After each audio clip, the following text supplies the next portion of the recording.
살았습니다. 메시아, 인류를 구원해 주실 분을 시므온은 일생을 기다리면서 살았던 것입니다.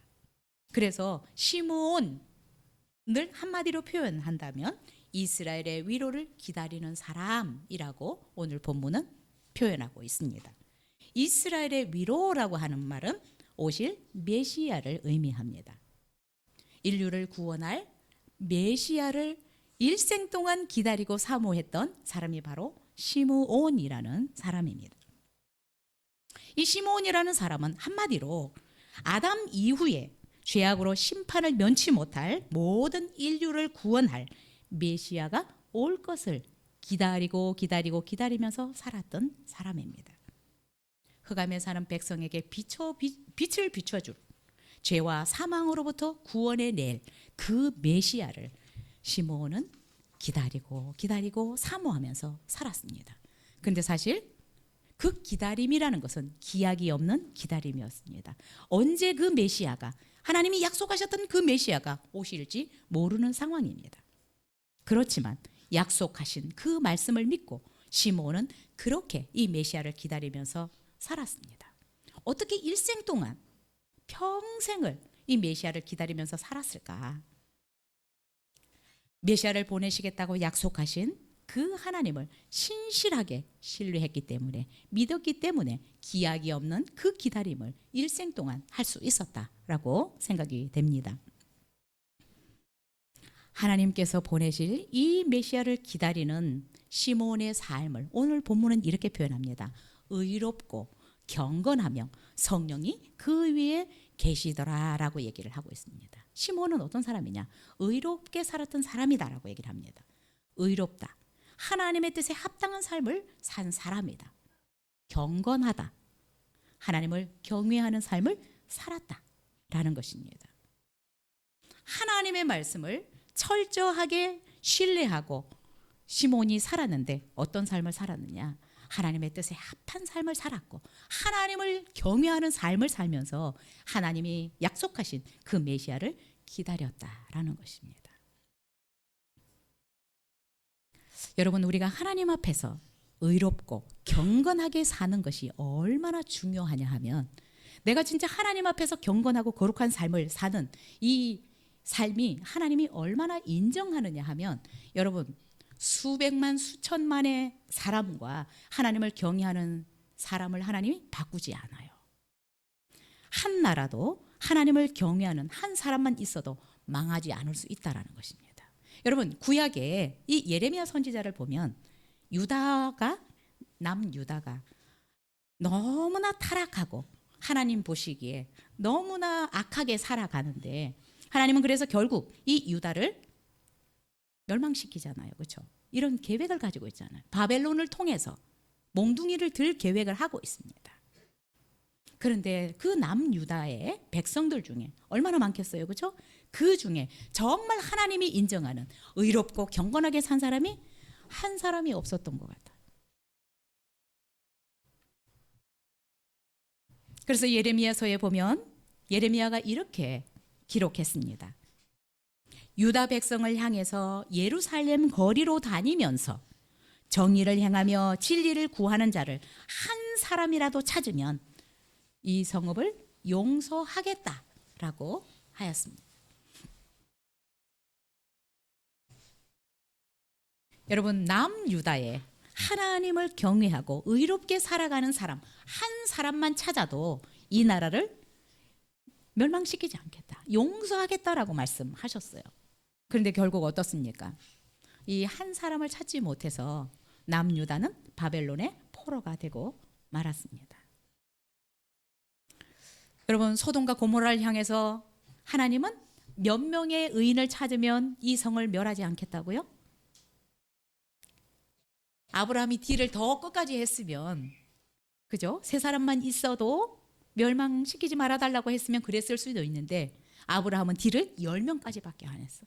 하나님, 그 성에 하나님을 경외하는 정말 의로운 사람 10명이 있으면 그 성을 멸하시겠습니까? 하나님이 안 하신다라고 말씀하셨어요. 근데 사실 5명도 안 됐어요. 결국 구원받은 사람은 3명밖에 없습니다. 하나님을 경외하는 사람, 의롭게 살아가는 사람을 하나님은 이렇게 귀하게 여기시고 존귀하게 가치 있게 여기십니다. 여러분, 오늘날 우리의 삶은 어떻습니까? 정말 여러분의 삶은 하나님 보시기에 의롭고 경건한 삶을 살아가고 있습니까? 우리 중에도 이런 사람이 있으면 우리 교회는 하나님이 책임질 거라고 생각합니다. 이런 사람들이 많아질 때, 시므온은 의롭고 경건하게 살았던 사람이었습니다. 하나님 앞에 인정받는 사람이었습니다. 그래서 성령이 그 위에 계셨더라라고 말씀하고 있습니다. 늘 성령의 인도를 받고 성령의 계시를 받고 살았던 것 같아요. 왜냐하면 그의 삶이 의롭고 경건했기 때문에 그 위에는 성령이 임하여 있었습니다. 그리고 어느 날 이 시므온은 성령의 계시, 지시를 받습니다. 그토록 메시아를 기다리고 사모하고 있으니까 성령께서 지시해 주셨어요. 너는 죽기 전에 메시아를 꼭 볼 것이다. 너는 메시아를 보기 전에는 너가 안 죽을 것이다 라고 말씀을 해 주셨습니다.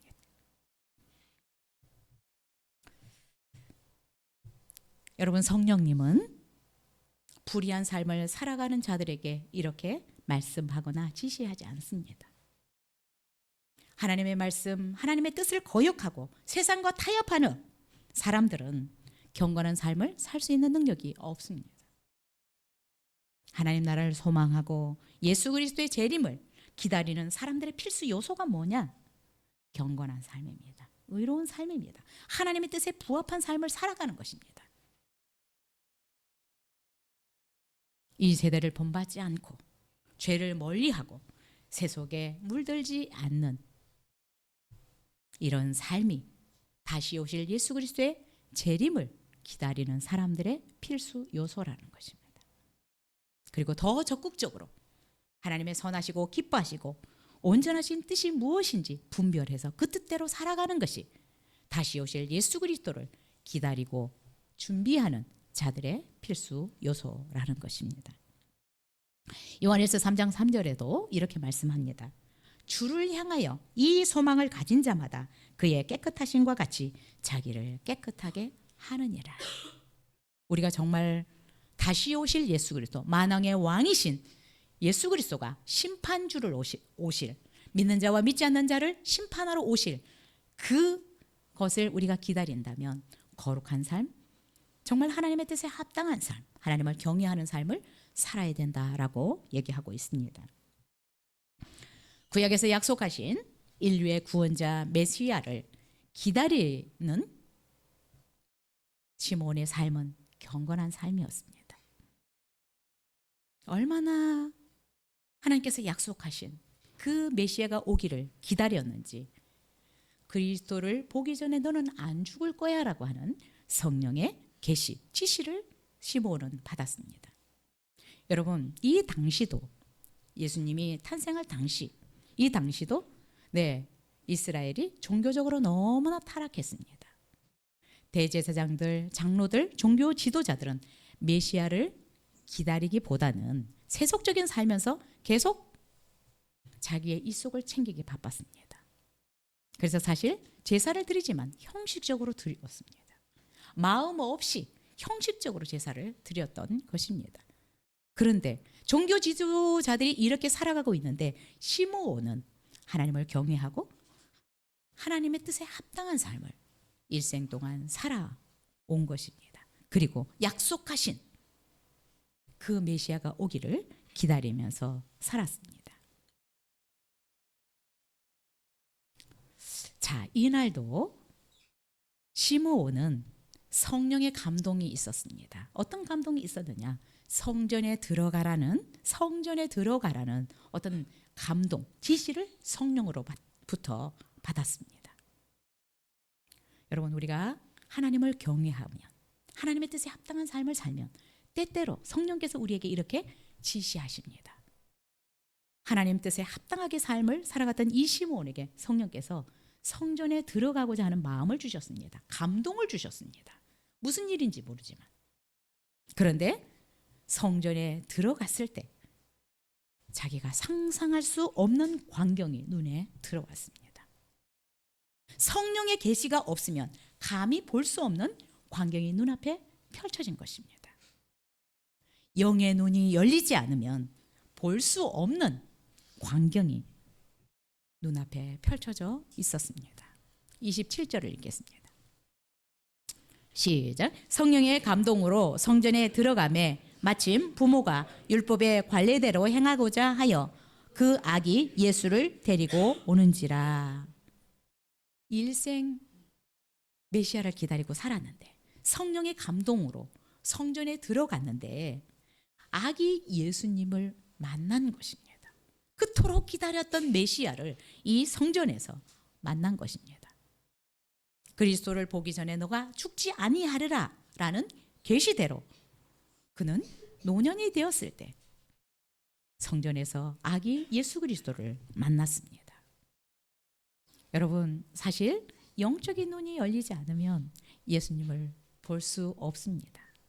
요한복음은 이렇게 얘기를 합니다. 그가 세상에 계셨으며, 예수님이 세상에 계셨으며 그로 말미암아, 예수님으로 말미암아 지은 바 되었으되 세상이 그를 알지 못하였다. 예수님이 창조하신 이 세상에 창조주가 오셨는데 그 누구도 예수님을 창조주로, 메시아로 알아보지 못하였더라라고 말씀하고 있습니다. 예수님이 탄생했을 때 마태복음 2장에도 보면 동방 박사들이 별을 보고 헤롯 궁에 들어가서 유대인의 왕으로 태어나신 분이 어디 계십니까? 라고 얘기를 했을 때 헤롯 왕과 온 예루살렘이 동방 박사들의 이야기를 듣고 소동한지라 라고 얘기를 했습니다. 난리가 났습니다. 언제, 어디에서 메시아가, 그리스도가 태어났느냐? 태어난 줄도 몰랐습니다. 누구도. 그런데 메시아를 그렇게 기다리던 이 시므온이 아기 예수님을 직접 자기 눈앞에서 봤으니까 얼마나 감격스러웠겠습니까? 얼마나 놀랐겠어요? 여러분, 성경은 분명히 말씀합니다. 인간의 몸을 입고 이 땅에 오신 예수 그리스도가 우리의 죄값을 지불하시기 위해서 십자가에서 자기의 생명을 내어주시고 무덤에 묻히셨지만 부활하고 승천하셔서 하나님 보좌 우편에 계신다. 우리가 사도신경에서 고백한 것처럼 하나님 보좌 우편에 계신 그분은 거기로부터 산자와 죽은 자를 심판하러 오실 것이다. 재림하실 것이다 라고 말씀하고 있습니다. 여러분, 우리가 예수 그리스도가 아기 예수로 오실 때에는 우리는 한국에 살고 예수님은 예루살렘에서 태어났기 때문에 못 본 것은 당연합니다. 그러나 만왕의 왕, 만주의 주로, 심판주로 오실 예수 그리스도는 이제는 그렇게 오시지 않습니다. 온 세계가 볼 수 있도록 오십니다. 천군 천사들이 막 빵빠레를 울리면서 만왕의 왕으로, 만주의 주로 오십니다. 여러분, 이때 우리가 예루살렘과 헤롯 왕처럼 소동을 벌이면 안 됩니다. 그분을 알아보지 못해서 사나 나를 가리워다오? 정말 내가 쥐구멍이라도 있으면 숨고 싶은 그런 때가 되면 안 됩니다. 여러분, 우리가 정말 이 성탄을 맞으면서 예수님이 말씀하셨던 그 메시아가 오실 것이라는 약속을 친히 이루셨고 또 다시 오실 것이다라는 이 약속도 그분이 친히 이루실 것입니다. 우리도 마라나타, 주님이 오실 것을 잊고 살면 안 된다라는 것입니다. 그렇게 되면 그때는 후회해도 땅을 쳐도 소용이 없습니다. 여러분, 다시 오실 예수 그리스도, 그분을 우리도 시므온처럼 사모하고 기다리면서 살았으면 좋겠습니다. 그래서 때때로 인사하십시오. 마라나타, 마라나타. 주님이 곧 오십니다. 우리 정신 차리고 살아야 됩니다. 자, 그러면 시므온이 어떻게 예수님을 만났는지 조금 더 왜 예수님을 만나게 되었는지 한번 살펴보면 좋을 것 같습니다. 22절에서 24절입니다. 시작. 모세의 법대로 정결 예식의 날이 참에 아기를 데리고 예루살렘에 올라가니 이는 주의 율법에 쓴 바 첫 해에 처음 난 남자마다 주의 거룩한 자라 하리라 한 대로 아기를 주께 드리고 또 주의 율법에 말씀하신 대로 산비둘기 한 쌍이나 혹은 어린 집비둘기 둘로 제사하려 함이더라. 자, 시몬이 성전에서 아기 예수님을 만난 것은 예수님의 부모님이 율법에 정한 그 규례를 행하기 위해서 성전에 지금 오셨습니다. 자, 유대인의 법에는, 율법에는 자녀를 낳으면 율법에 정한 기간에 제사장에게 가서 규례대로 예물을 드리면서 정결 의식을 행해야 되는 일이 있습니다. 자, 첫 번째는 22절에 얘기한 것처럼 모세의 법대로 정결 예식의 날이 참에 아기를 데리고 예루살렘에 올라갔다. 이 부분은 마리아에 대한 정결 의식을 얘기를 하는 부분입니다. 자, 이렇게 엄마가 아기를 낳으면 산모가 부정하게 된다라고 이스라엘 백성들을, 유대인들은 여겼어요. 그래서 남자를 낳으면 40일 후에, 여자를 낳으면 80일 후에 이 산모가 정결 의식을 행해야 했습니다.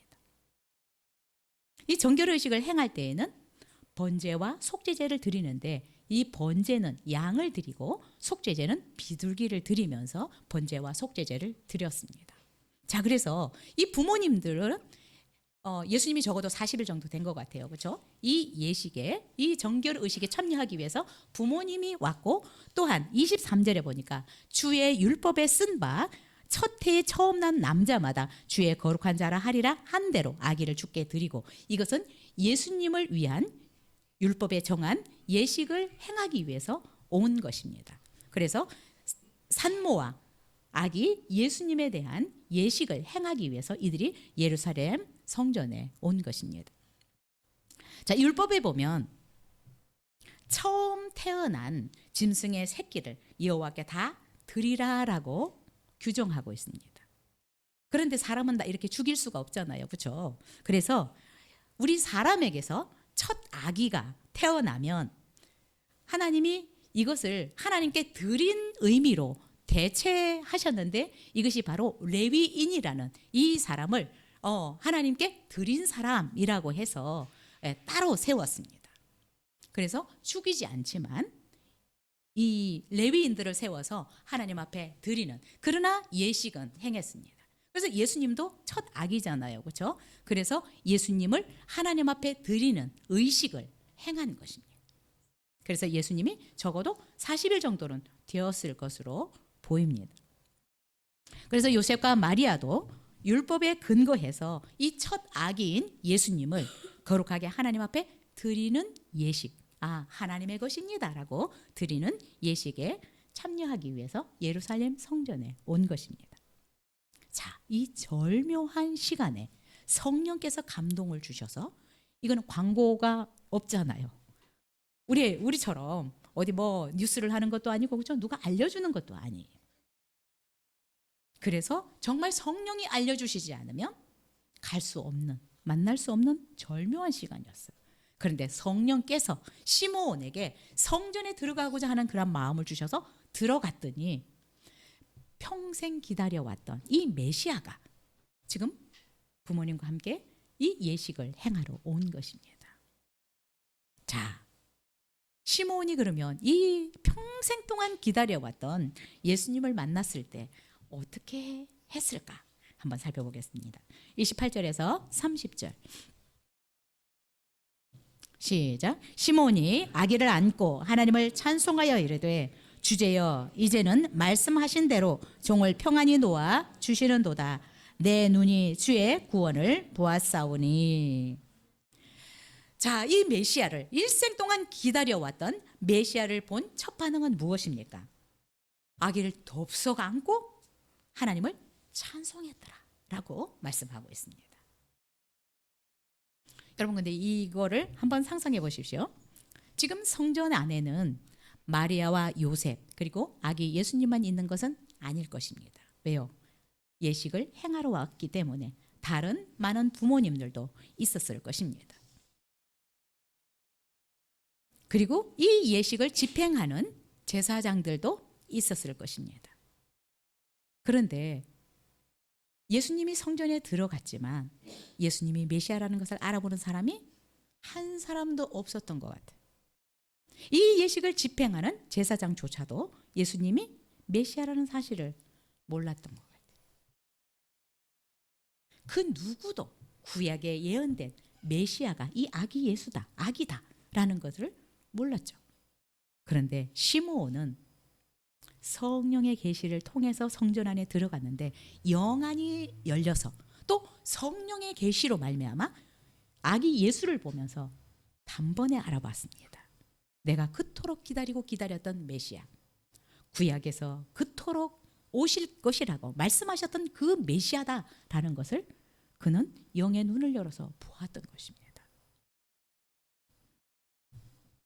하나님을 경외한 사람만 예수를 메시아로 볼 수 있습니다. 그래서 이 아기 예수를 안고 하나님을 찬양하며 하나님 앞에 경배를 드렸습니다. 인류를 구원하실 메시아, 하나님께서 약속하셨던 그 메시아를 품에 안고 얼마나 감격스러웠을까. 정말 막 눈물이 줄줄 나지 않았을까라는 생각이 듭니다. 일생을 기다려왔는데 그 예수를 성령의 감동을 통해서 성전에 들어갔더니 예식을 행하러 온 것입니다. 그리고 눈이 열려서 그 아기가 40일밖에 되지 않았는데 그 아기가 약속하신 메시아라는 것을 시므온이 안 것입니다. 여러분, 우리가 성령이 민감해지고 성령이 충만해지면 육신의 눈으로 볼 수 없는 것들을 봅니다.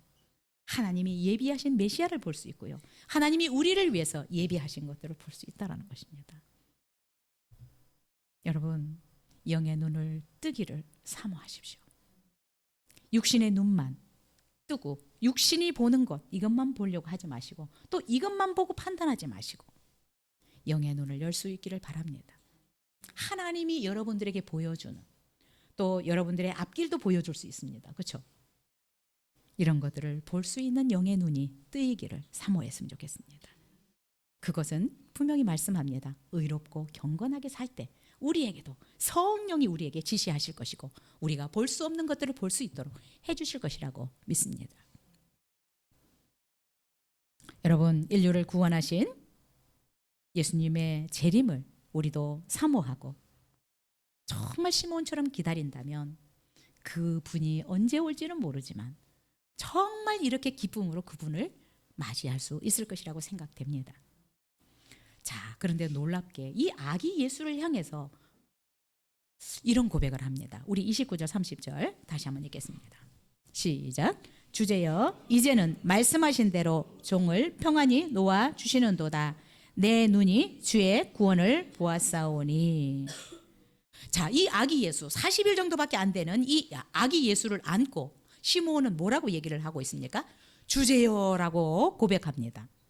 주제여라고 하는 고백은 주인님, 소유주님이라는 원어적인 의미가 있습니다. 모든 것을 소유한 분, 즉 창조주라고 고백하고 있습니다. 여러분, 영의 눈이 열리지 않으면 어떻게 아기 예수 40일 된 이 아기 예수에게 주제여라고 고백할 수 있겠습니까? 어떻게 그분을 창조주라고 고백하며 그분 앞에 경배를 드릴 수 있겠습니까? 그리고 종을 평안히 놓아주시는도다라고 얘기를 했는데 그 할아버지가, 그 노인이 이 40일 된 아기 예수께 자신을 종이라고 고백하고 있습니다. 종을 평안히 놓아주시는도다라고 고백합니다. 이 말은 무슨 말입니까? 이야, 내가 일생 이 메시아를 기다리면서 살아왔는데 이제 메시아를 내가 내 눈으로 보았으니까 죽어도 여한이 없다라는 말입니다.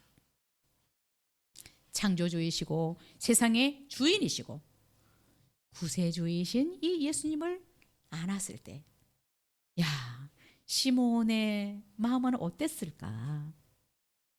저는 그냥 모르겠어요. 전 눈물을 좀 잘 흘려서 그런지 모르지만 그냥 안았을 때 그냥 눈물이 줄줄 흘렀을 것 같아요. 너무나 감격스러웠을 것 같아요. 너무 가슴 벅찼을 것 같아요. 얼마나 행복했을까? 어떻게 대주제이신 온 우주의 창조주이신 그분을 자기가 안을 수 있겠어요, 그렇죠? 이 영광스러운 모습을 여러분 상상해 보십시오. 하나님을 사모하는 자들은 이런 영광스러운 기회를 얻을 때가 있을 것이라고 믿습니다. 정말 하나님을 사랑하고 그분의 말씀대로 살아가는 자들에게는 하나님이 예비하신 우리가 볼 수 없는 이 놀라운 역사들을 우리도 만나게 될 것이라고 믿습니다. 여호수아와 갈렙도 하나님의 약속의 말씀을 믿었더니 그들이 상상할 수 없는 기업을 얻었던 것을 우리는 보았습니다. 시몬은 구세주 예수 그리스도를 품에 안았을 때 주제여 이제는 말씀하신 대로 종을 평안히 놓아주시는도다 라고 고백을 하였는데, 예수님을 이렇게 딱 안았을 때 시몬은 마음에 엄청난 평안을 얻었던 것 같아요. 그냥 감격스럽기도 하지만 그냥 모든 것을 그냥 다 이룬 것 같은, 아무런 걱정이 없어지는 정말 참 평안을 얻었던 것 같아요. 주제여 이제는 말씀하신 대로 종을 평안히 놓아주시는도다. 이 평안이라는 게, 시몬이 누리는 이 평안이라는 게 어떤 걸까? 시몬이 그토록 소원하면서 기다리던 이 메시아를 보았기 때문에 마음이 이렇게 평안했을까? 물론 있을 것입니다. 네, 이제는 죽어도 여한이 없어요. 그 한 분을 기다리면서 지금까지 살아왔는데 그분을 만났으니 지금 죽어도 여한이 없겠죠. 그런데 그것만 있는 것은 아닌 것 같아요. 31절 32절을 통해서 보면 죽어도 여한이 없을 만큼 평안을 얻었던, 그 평안을 느꼈던 그 이유가 있습니다. 우리 읽겠습니다. 31절 32절 시작. 이는 만민 앞에 예비하신 것이요 이방을 비추는 빛이요 주의 백성 이스라엘의 영광이니이다 하니. 시몬은 온 인류를 구속하실 메시아가 오셨기 때문에 말로 다 할 수 없는 그 평안을 느꼈던 것입니다. 왜냐하면 시몬은 하나님을 경외하는 사람이었기 때문에 인류의 영적인 상태를 알고 있습니다. 죄와 죽음으로 심판받을 이 인류를 바라보면서 정말 그토록 간절하게 구세주 메시아가 나타나기를 원했을 것입니다. 그런데 그 메시아가 나타났으니 얼마나 안심이 되겠어요. 왜냐하면 예수 그리스도는 인류를 구원하시기 위해서 오신 구세주이시기 때문에 얼마나 안심이 됐겠어요. 야, 우리 인류가 이제 살 수 있는 길이 열렸구나. 우리 인류가 저주와 사망으로부터 해방될 수 있겠구나. 얼마나 감격스러웠겠어요. 얼마나 안심이 됐겠어요. 하나님이 약속을 하셨지만 언제 올지 몰랐는데 오셨으니까 야, 얼마나 안심이 됐겠어요. 이제 우리 인류는 살았다. 죄와 저주로부터 사망으로부터 해방될 수 있다. 그래서 얼마나 안심이 됐겠어요. 얼마나 마음이 평안했겠습니까? 그래서 더없이 마음의 평안을 얻었을 것입니다. 정말 마음이 평안함을 느꼈을 것입니다. 시몬은 이 아기 예수를 안고 뭐라고요? 그분이 세상의 빛이라고, 세상의 구세주라고 고백하고 있습니다. 이 아기 예수, 40일 된 이 아기 예수를 향해서 시몬은 인류를 구원할 메시아, 세상의 빛, 이방인들을 구원할 빛이라고 고백하고 있습니다. 영의 눈이 안 열리면 이런 것들을 볼 수가 없습니다. 여러분, 하나님의 말씀을 읽어도 이렇게 설교를 들어도 성령께서 우리를 도와주시지 않으면 말씀이 안 깨달아집니다. 성경을 읽어도 무슨 말인지 하나도 안 들어요. 기도하시기 바랍니다. 성경을 읽을 때도 하나님 제 눈을 좀 열어주세요. 제 영을 열어주세요. 무슨 말인지 하나도 모르겠어요. 기도하시면 성령께서 열어주셔야 말씀들이 이해가 되고 믿어집니다. 여러분, 수많은 성도들이 10년, 20년, 30년 신앙생활을 하면서 성경도 안 읽거니와 읽어도 무슨 말인지 모르는 거예요. 기도하시면서 읽으시기 바랍니다. 성령이 눈을 열게 해주시니까 구세주라는 게 보입니다. 온 인류를 구원하시기 위해서 오신 메시아라는 것이 보이는 것입니다. 여러분, 우리도 이 성탄에 예수 그리스도가 우리의 진정한 주인이다. 나를 소유하신 소유주다. 또한 나를 구원하시기 위해서 이 땅에 오신 분이다라는 분명한 고백이 있어야 합니다. 수많은 사람들이 성탄 그러면 그냥 할러데이, 그렇죠? 휴일로 생각한. 그래서 예수 그리스도가 빠져버린 성탄을 보내는 사람들이 너무 많습니다. 나를 구원하시기 위해서 이 땅에 인간의 몸을 입고 오신 그 예수 그리스도를 나의 구주다, 온 인류를 구원하실 메시아다라는 것을 우리가 진정으로 고백할 수 있었으면 좋겠습니다. 시므온은 이 아기 예수께 온 인류를 구원할 메시아다라고 지금 고백하고 있는 것입니다. 아기 예수를 안고 시므온이 고백한 것은 인류를 구원할 메시아다, 이방을 구원할 메시아이고 이스라엘의 영광이다라고 고백하고 있습니다. 여러분, 예수 그리스도가 여러분을 위해서 이 땅에 오셨습니다. 여러분의 죄를 해결해 주시기 위해서 이 땅에 오셨고, 또한 그분은 친히 자기의 생명을 들여서 우리 대신 죄값을 지불해 주셨습니다. 그 은혜를 감사할 수 있었으면 좋겠고요. 그리고 다시 한번 이 성탄에 오시겠다고, 다시 오시겠다고 약속하신 그 예수 그리스도를 기다리는 믿음을 달라고, 신실한 삶을 하나님 앞에서 살아가면서, 경건한 삶을 살아가면서, 하나님의 뜻에 합당한 삶을 살아가면서 그 주님의 오심을 준비하고 기다리는 삶을 살아갈 수 있기를 위해서 기도하면 좋겠습니다.